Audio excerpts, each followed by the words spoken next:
MG news, জনগণের power house.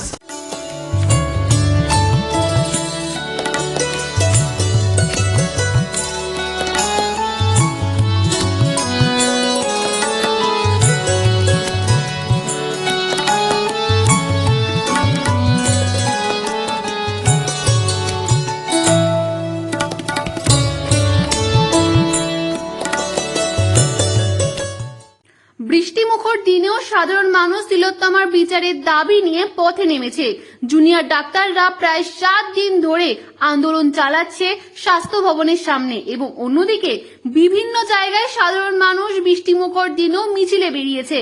এদিন রবিবার প্রীতিলতা প্রতিবাদী মঞ্চের পক্ষ থেকে একটি মিছিল আয়োজন করা হয়েছিল এবং যে মিছিলে হাবড়ার বর্তমান এবং প্রাক্তনী একাধিক ছাত্রছাত্রীরা যোগ দিয়েছিল। এছাড়াও সাধারণ মানুষ এই মিছিলে অংশগ্রহণ করেছেন এবং মিছিলটি হাবড়া 2 নম্বর গেট থেকে হাবড়া স্টেশনের সামনে এসে শেষ হয়।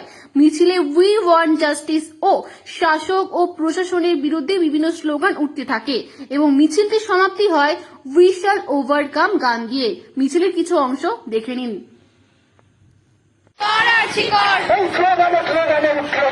জাস্টিস ফর আরজিকর,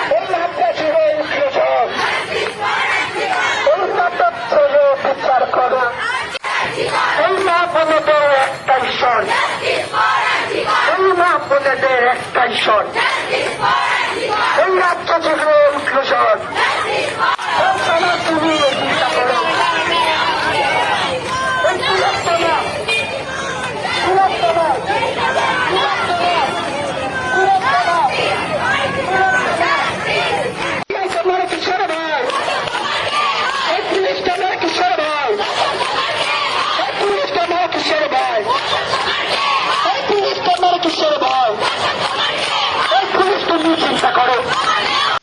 চিন্তা করো,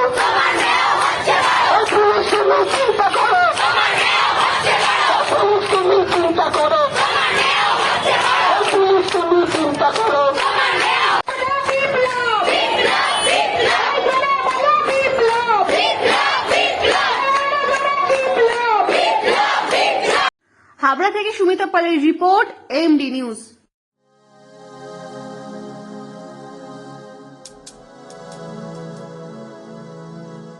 যারা এই উৎসবের জন্য 5 দিনের উৎসবে তাদের 5 মাসের রোজগার, যে বাসে তো লজেন্স বিক্রি দেখেছো নিশ্চয়ই, হয়তো কিনোনি, তো তারা ওই পুজোর সময় 2 টাকা বেশি বিক্রি করে, কারণ তাদের ওই কামাইটাই, তাদের ওই পরিশ্রম, ট্রেনের যে হকাররা আছে, বাসে যে হকারগুলো, তারা এই পুজো রোজগার দিয়ে তাদের 5 মাসের হয়তো সংসার চলবে। উৎসব অনেক মানুষের রোজগারের জায়গা, তারা হয়তো পুজোটা এনজয় করে না, তারা সকাল থেকে রাত অবধি শুধু বিক্রি করতে ব্যস্ত থাকে। তাদের কাছে পুজো কিন্তু পুজো নয়। আমাদের কাছে পুজো সেলফি তোলার পুজো, কাপড় কেনার হুজুর, ঠাকুর দেখা হুজুর, কিন্তু অনেক মানুষ আছে যাদের কাছে পুজোটা শুধু 24 ঘন্টা কাজ করে, ঘুমানোর টাইম পায় না তারা 2 টাকা বেশি কামানোর জন্য। আমি উৎসবে ফিরছি না, কারণ আমার ক্ষমতা আছে, আমি এই পুজোটা না রোজগার করলে আমার চলে যাবে, কিন্তু তাদের তো পুজোই মেন সম্বল, সামনের 5 মাসটা। আমি তাদের রোজগারটা কীভাবে আটকে দেবো? আমি আমার কথাই বলি, আমি যখন যখন হচ্ছিল, আমাকে প্রত্যেকটা হল ওনার থেকে ফোন করে, দাদা তুমি কি রিস্ক করবে না? না আমি করবো না। করুন দাদা, আমার নাহলে আমরা মরে যাবো। লাস্ট 6 মাসের ইলেকশনের আগে থেকে কোনো ছবি চলছে না, তোমার পুজোতে একমাত্র সম্বল, নাহলে চলবে না। একটা হলে কতজন কাজ করে তোমার কোনো ধারণা আছে?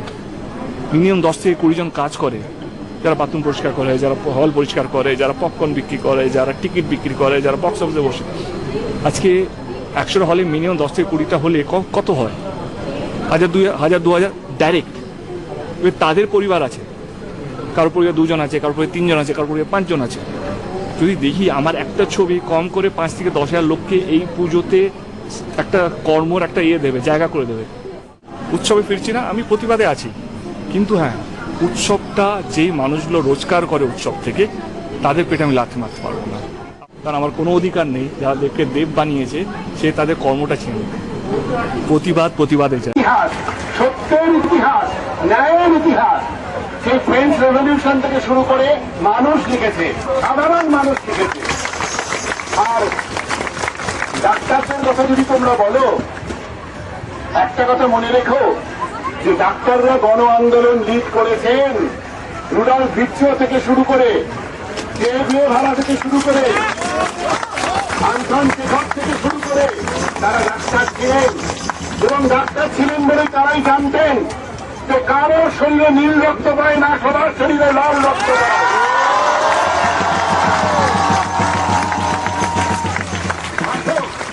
শাসক শ্রেণী বরাবর ভাগ করে গেছে মানুষকে, ডিভাইড অ্যান্ড রুল। এ অমুক এ তমুক, জাতিগত, ধর্মগত, ভাষাগত, গায়ের চামড়া, খালি ভাগ করো আর রুল করো, এদের মধ্যে লড়িয়ে দাও।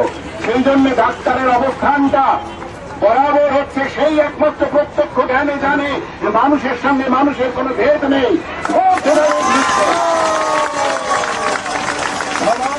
মানুষই সত্য, মানুষই শেষ কথা বলে ইতিহাসে, এটা ডাক্তার ভেতরে নিজের জীবন দিয়ে জেনেছে।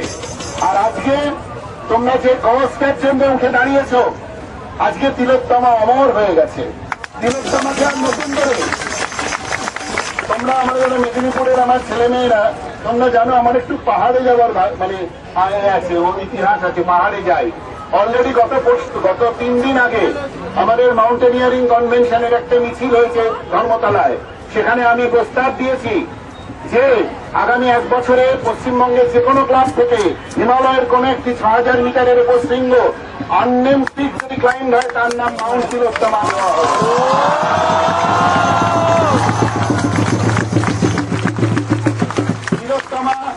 তিলোত্তমা আমাদের প্রত্যেকের ভেতরে, একটা তিলোত্তমাকে ফিজিক্যালি ডিস্ট্রয় করে এই কোটি কোটি তিলোত্তমা তোমাদের মধ্যে ছড়িয়ে রয়েছে, তাকে কোনদিন যাবে না।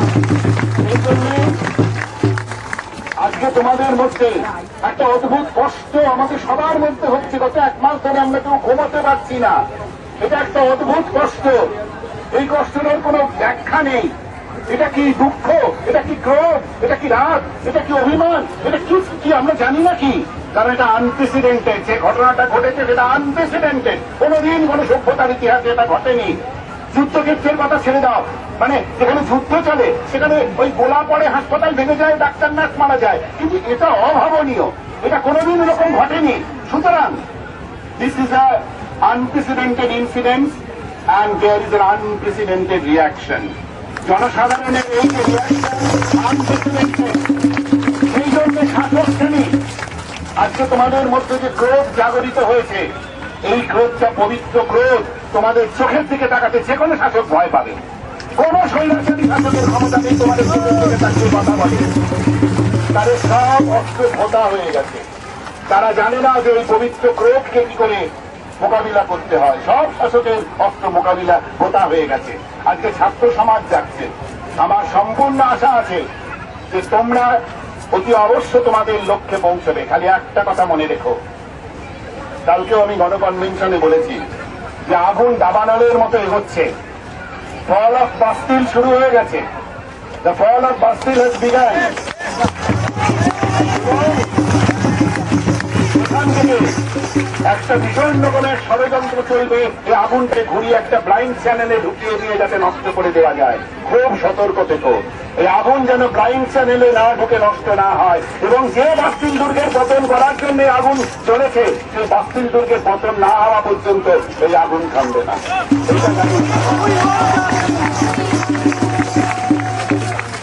আমরা হাসপাতালে কাজ করছি, সিনিয়ররা নিজেদের সাধ্যের অতিরিক্ত দিয়ে কাপড় দিয়ে চালিয়ে যাচ্ছি। তোমরা তোমাদের লড়াইটা চালিয়ে যাও। চিকিৎসা করা, মানুষের চিকিৎসা বলতে শুধু শরীরের চিকিৎসা বোঝায় না। আমরা ওখানে মানুষের চিকিৎসা করছি, তোমরা এখানে দাঁড়িয়ে সমাজের চিকিৎসা